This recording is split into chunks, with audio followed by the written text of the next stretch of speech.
Films usually take the creative liberty of making things so grand that they become far from reality, and crime thrillers are no exception. However, crime thrillers become darker and more appealing and we read the words, based on a true story, or inspired from true events. From Badlands and the French Connection to Spotlight and Captain Phillips, in this video, we will explore the top 17 true crime films from around the world based on true stories that are disturbing enough to make you give troublesome thoughts or simply make your jaws drop. Let's begin. Number 17. Casino, 1995. When Mafia associate and Ace Sports handicapper Sam Rothstein aka Ace, is sent to run the Tangiers Casino in Las Vegas, he makes fair use of the opportunity to make the casino a hit and double its earnings. Although Philip Green was the executive face of Tangiers, Sam was the de facto leader. The Chicago Mafia bosses didn't want their exaggerated earnings to stop and sent Sam's childhood friend and mob enforcer Nicky Santoro to protect the business and Sam.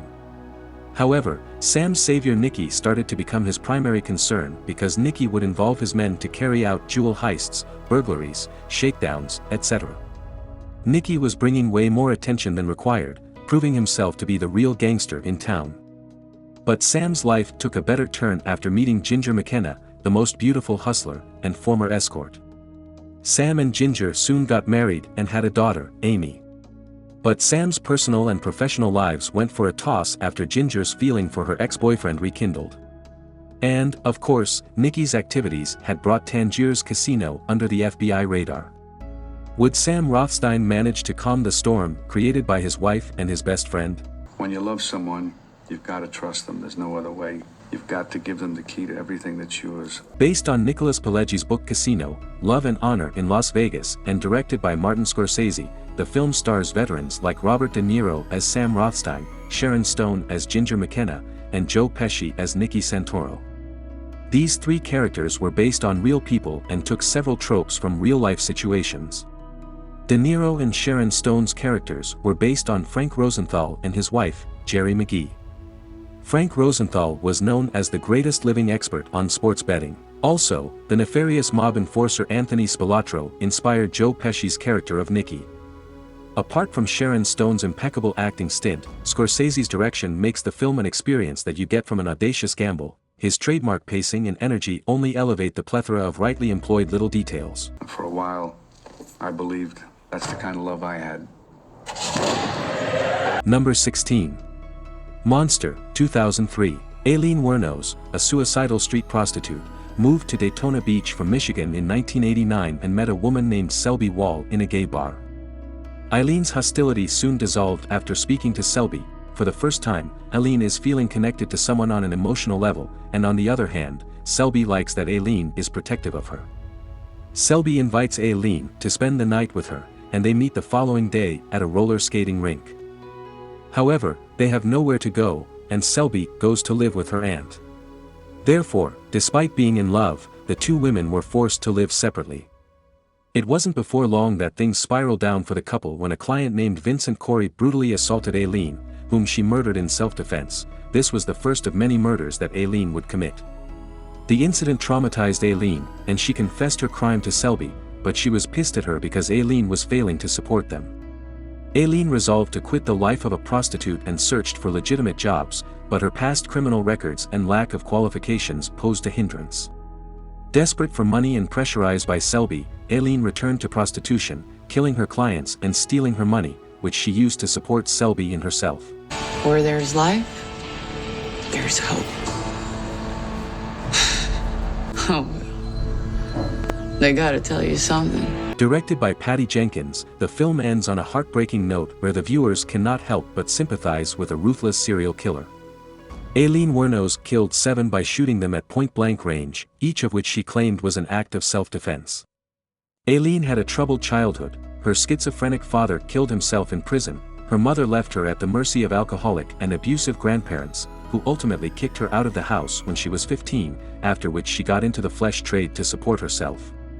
Apart from great performances by Charlize Theron as Aileen Wuornos and Christina Ricci as Selby Wall, what adds more gravity to the film is the tragic true story of Aileen Wuornos and her real-life girlfriend, Tyria Moore.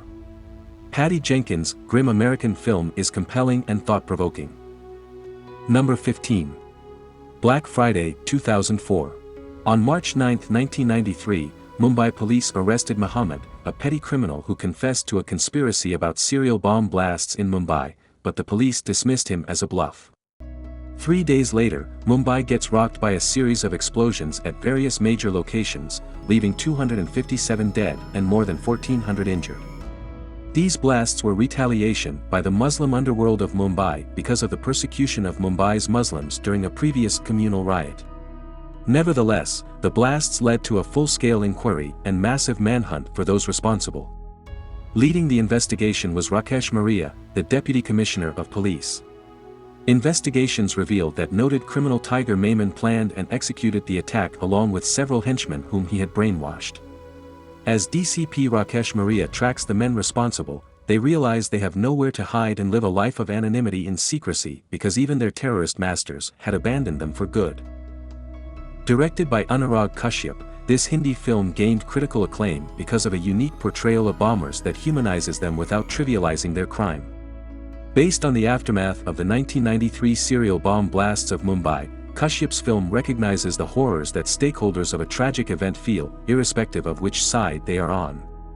Kashyap, who is often called the Martin Scorsese of India, has made a disturbing yet moving piece of cinema that feels similar to films like Steven Spielberg's Munich or Catherine Bigelow's Zero Dark 30. Let us know in the comments if you ever give this one a shot. Number 14. A Prayer Before Dawn. 2017.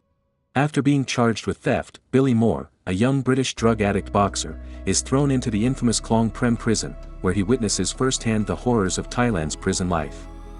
Being a foreigner, he faces several atrocities born out of racism, like being forced to sleep next to corpses, being shoved in a crowded mass cell led by a thug named Kang. Furthermore, the prison was a den of forced sodomy. Over time, Billy's relationship with inmates worsens, and he has several violent outbursts. It wasn't before long that his psyche broke down, and he attempted suicide. The only ray of hope was his budding friendship with a transgender person named Fame, for whom he later developed a romantic interest. Billy realized that only the boxing ring would improve his mental state, so Fame got him to join the prison's boxing team. He adapted Muay Thai with ease and won his first brawl, after which the prison warden transferred him to the boxing team's cell, camaraderie with others. However, the cell boss Kang was still after Billy, and Billy was suffering from a severe hernia that could kill him. Yet, Billy Moore had determined that he would re-enter the boxing ring and redeem himself. Based on Billy Moore's book A Prayer Before Dawn, My Nightmare in Thailand's Prisons and directed by Jean-Stéphane Sauvaire, this film depicts the real-life story of Billy Moore, a battered to a pulp, beaten boxer who dedicated his body and soul to redemption and survival in Bangkok's Klong Prem Central Prison. Despite being a testosterone-driven narrative, director Sauvaire focused on nurturing rather than destruction and bone-crunching. The film in its entirety feels like an adult, violent, and disturbingly realistic version of the Karate Kid franchise. Number 13. City of God, 2002.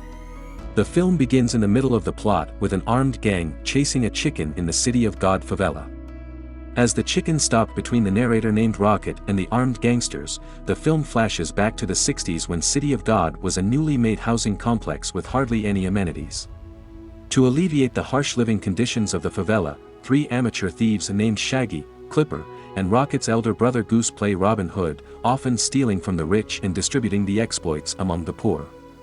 However, a psychopathic young man named Lil Zay killed several people, forcing the police to take action and kill Shaggy, while Lil Zay killed Goose to take the stolen money. Many years later, Lil Zay became a drug lord and controlled almost everything, while Rocket had grown up to become a photographer. Rocket managed to take pictures of Lil Zay and his gang members, which was a significant scoop because no outsiders were allowed in City of God. Later, he risked his life to take similar incriminating pictures, but in the end, he had to make a tough personal decision. Fernando Meirelles and Katia Lund's film is based on Paulo Lin's novel of the same name and depicts the rise of organized crime between the 60s and the 80s in the Cidade de Deus suburb of Rio de Janeiro. This shocking and fierce piece of work from Brazil is a seductive ode on the hopeless and underprivileged sections of Brazilian slums. City of God was critically acclaimed and received 4 Academy Award nominations, including Best Director and Best Writing. You will need a strong stomach to digest more than 2 hours of relentless brutality and violence, most of which involve children. Number 12. Memories of Murder, 2003. After 2 women are found sexually assaulted and murdered in the outskirts of a small South Korean town, local detective Park Do-man begins the investigation but gets overwhelmed because this was his first big case. Furthermore, instead of focusing on evidence, he relies on his apparent ability to determine culprits using eye contact. He initially questions a mentally challenged young boy and beats him to get forced confessions. However, this kid is found innocent when Seo Tae-yoon, a detective from Seoul, provides supporting evidence. The 2 detectives get more cases of similar murders and conclude that the killer waits for a rainy night and kills women who wear red. Also, before each kill, he requests the local radio to play a specific song. Despite being able to build a profile and finding other clues like the killer's hand texture and the presence of peach in victims, the detectives struggle to nab the killer. To make things worse, South Korea's forensic technology was almost non-existent. Would the killer be caught? The film is loosely based on Lee Chun-jae, Korea's first confirmed serial killer, who operated between 1986 and 1991 in the Hwasong area. Interestingly, the Hwasong serial murders remained unsolved until 2019, when Lee himself confessed to the murders while he was already serving time in prison for murdering his sister-in-law. Director Bong Joon-ho has blended several themes, such as the fallibility of the human mind and apathy of society. While the story itself reminds the American audience of the Zodiac killer, the film as a whole is psychologically rich, honest to the source material, and sumptuously suspenseful. Number 11. The Untouchables, 1987. During the latter part of the Prohibition, notorious kingpin Al Capone was practically ruling Chicago, courtesy of his massive riches and control over the city's officials through his flourishing illegal liquor trade.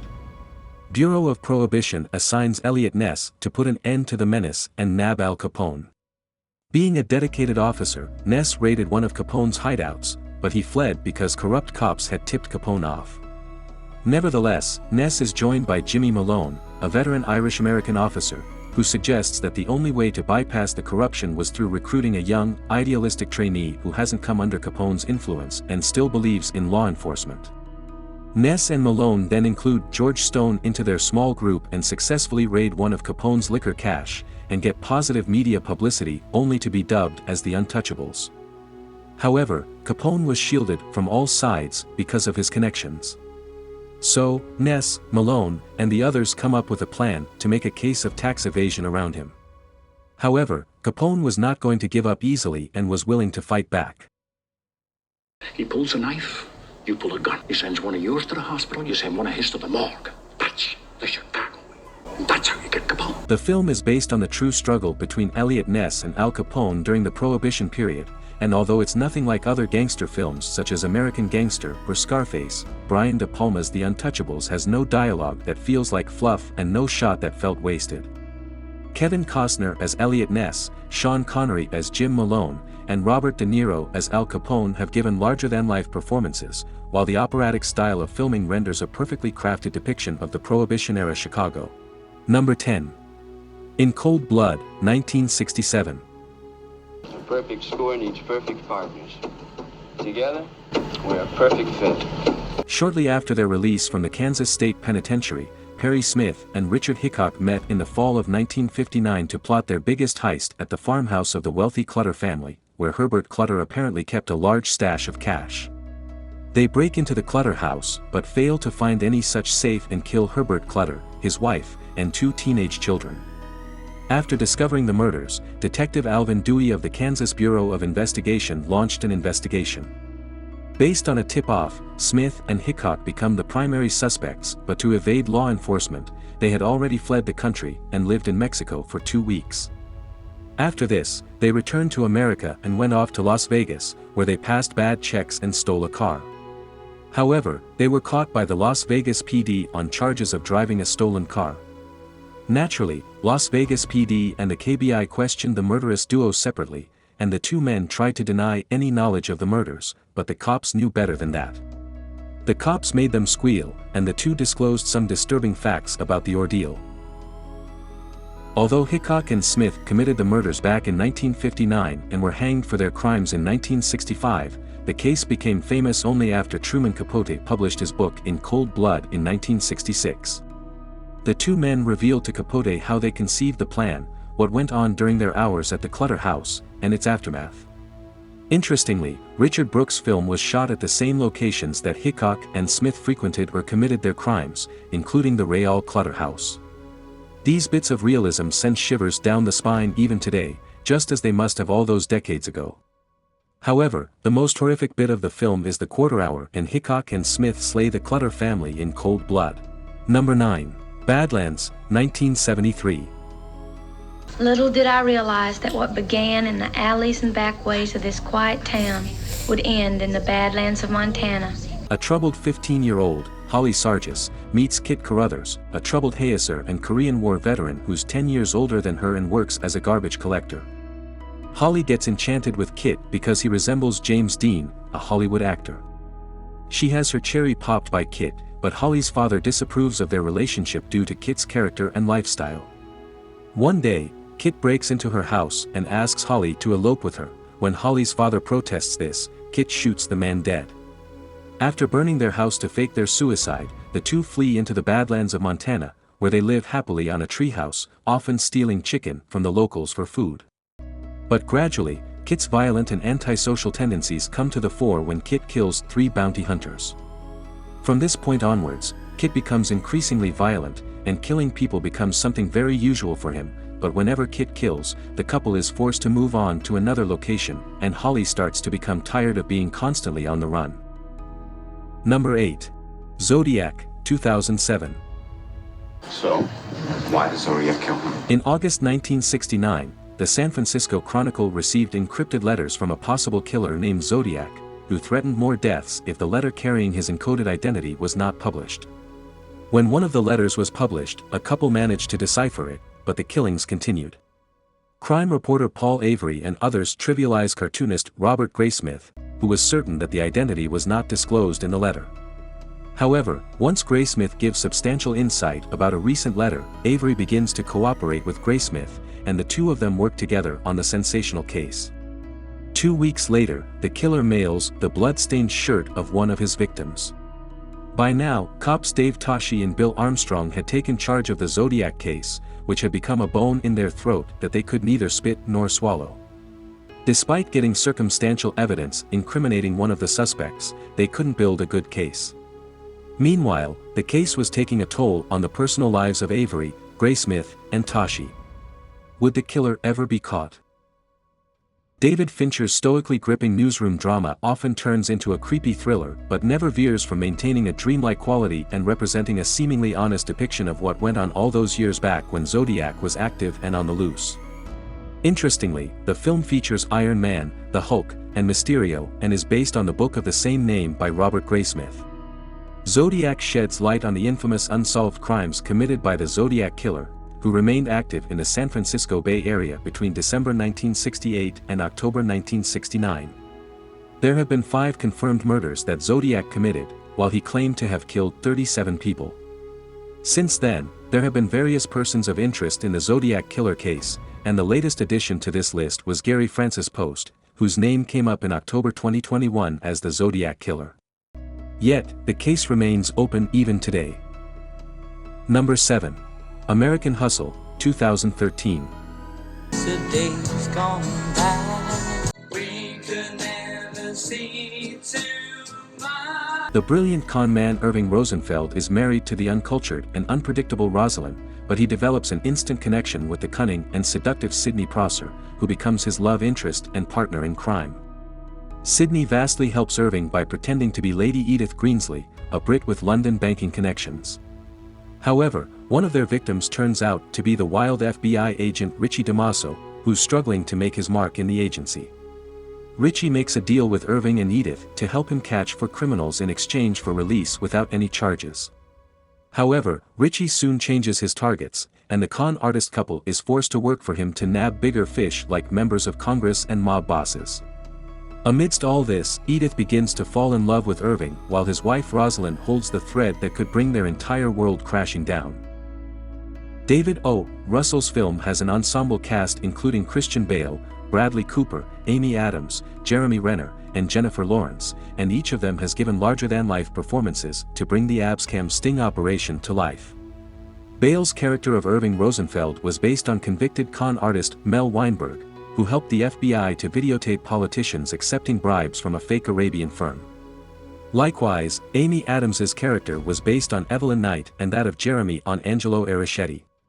As a film, American Hustle is a rich and glorious mess that seeps into the viewer's skin and infects them with a sense of guilty pleasure because of the dark comedy. Yet, it remains a work of art that's as good in parts as it is as a whole. A must-watch for all crime thriller fans. Number 6. Spotlight 2015.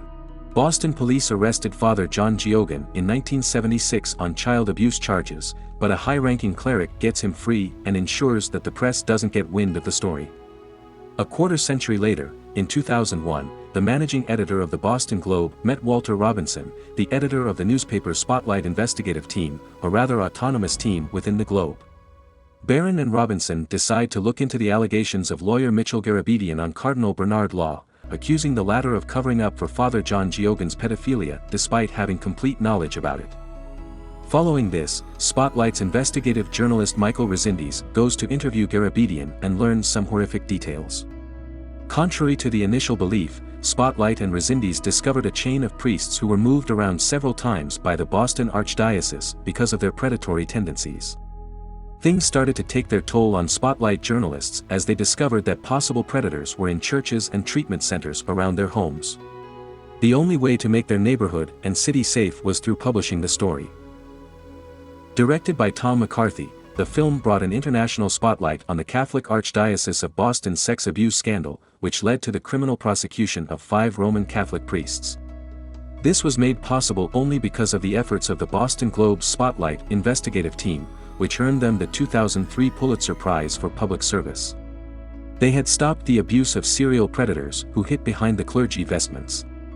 Matt Carthy's film is one in which the script, the cast, and the direction come together to fit almost perfectly, making it worthy of winning 2 Oscars, including Best Picture and Best Original Screenplay.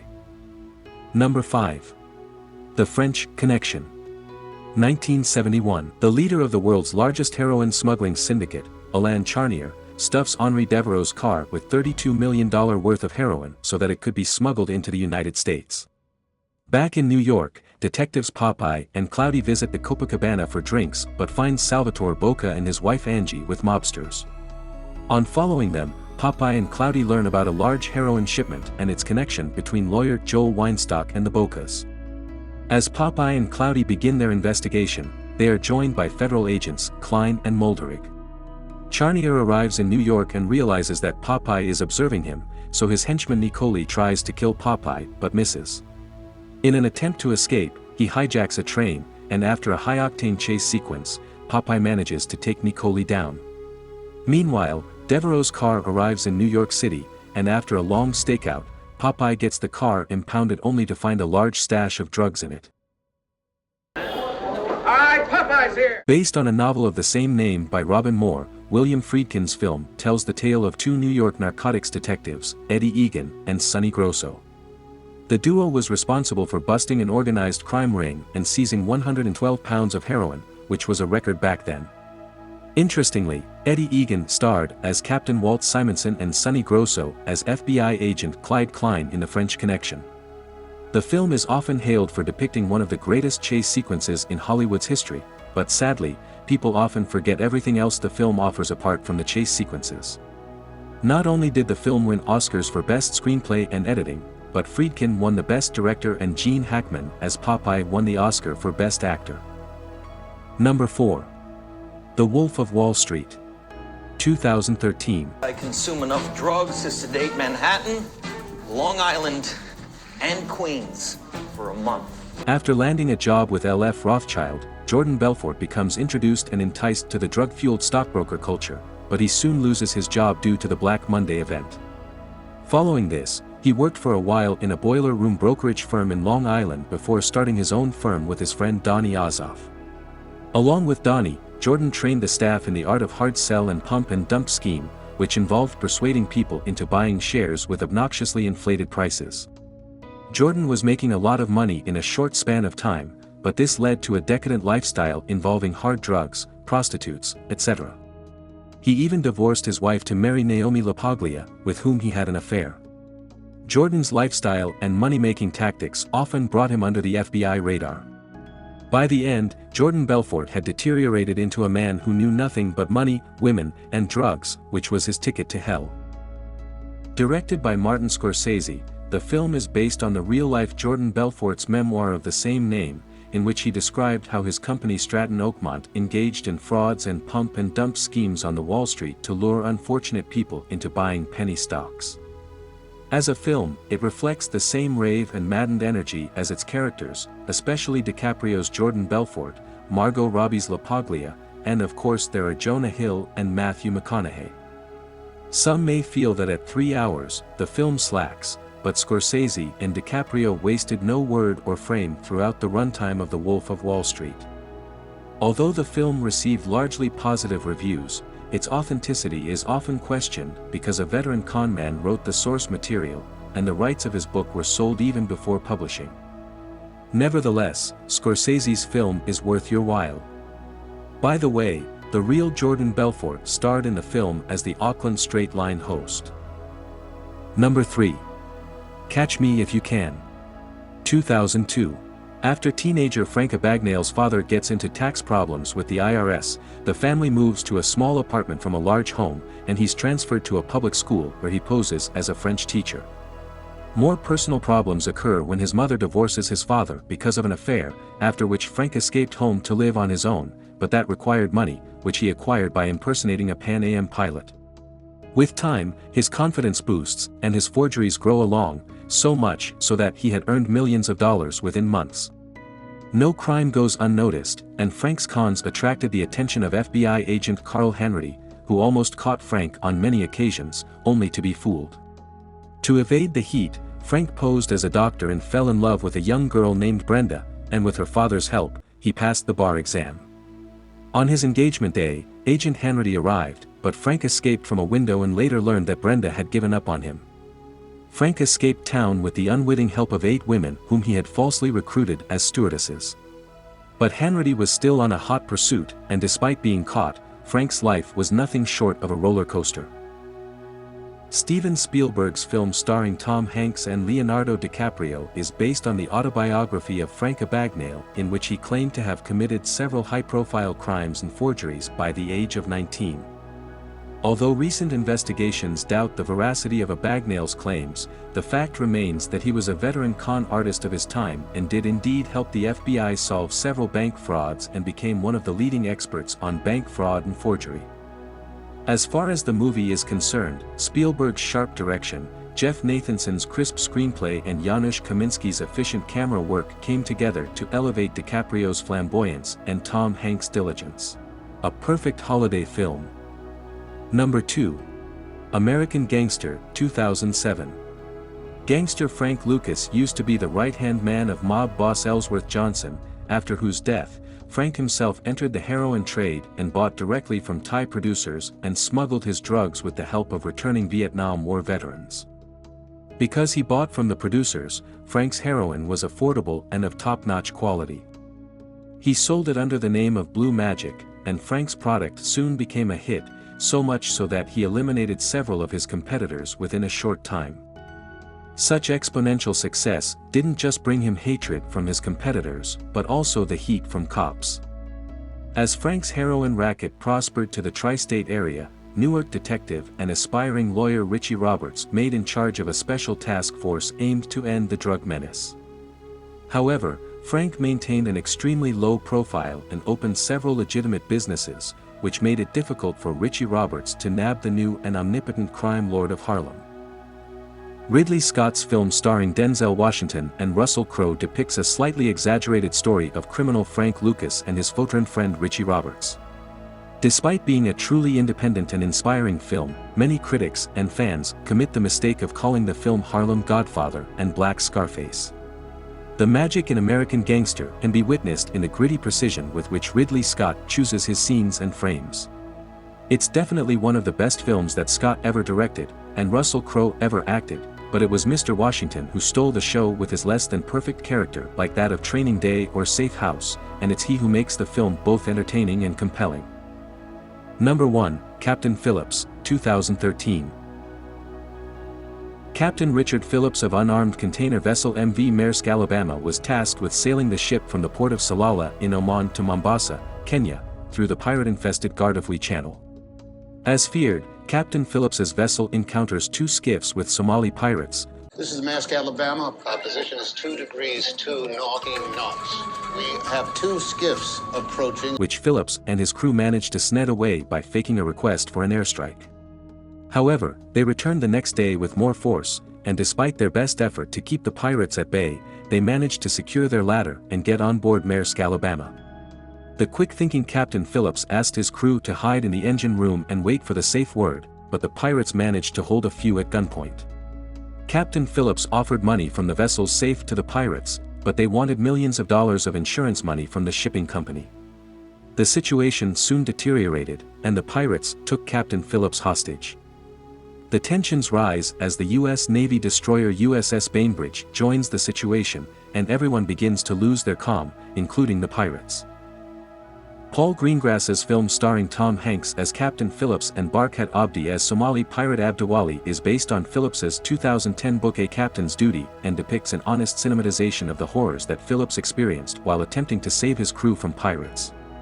However, credit has to be given to the amazing performance of Barkat Abdi as the villain, giving substance to the fact that a film is as good as its villain. And of course, Paul Greengrass is a seasoned director with films such as the Bourne franchise and Green Zone, etc., in his resume, and it would be difficult to imagine anyone else bringing Captain Phillips to life better than Greengrass did. That was all in this video, and if you wish to discover more of these, please like and subscribe. It may be a tiny click from you, but we will be forever grateful.